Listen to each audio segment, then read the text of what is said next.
Polda Maluku gelar pasar murah sambut Natal dan Tahun Baru.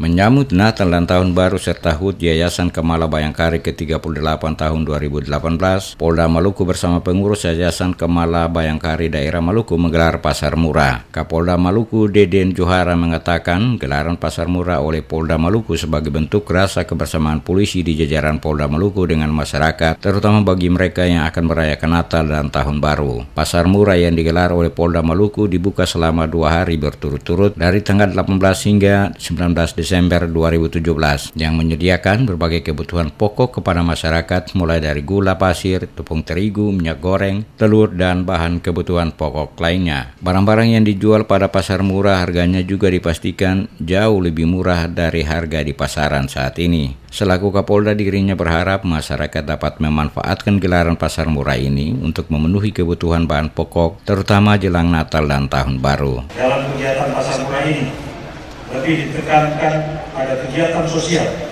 Yang paling penting dalam kegiatan ini adalah yang pertama, pasar murah sebagai sarana komunikasi dan silaturahmi antara Polri dan masyarakat dalam upaya menjaga dan meningkatkan keamanan serta ketertiban masyarakat.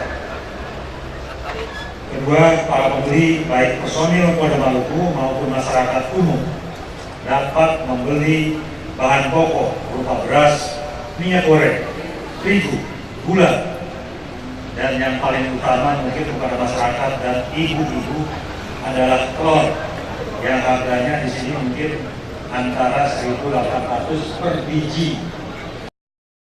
Pada kesempatan yang sama, Kapolda juga menyerahkan 60 paket sembako bantuan kepada para kawuri, anak yatim, dan petugas penyapu jalan.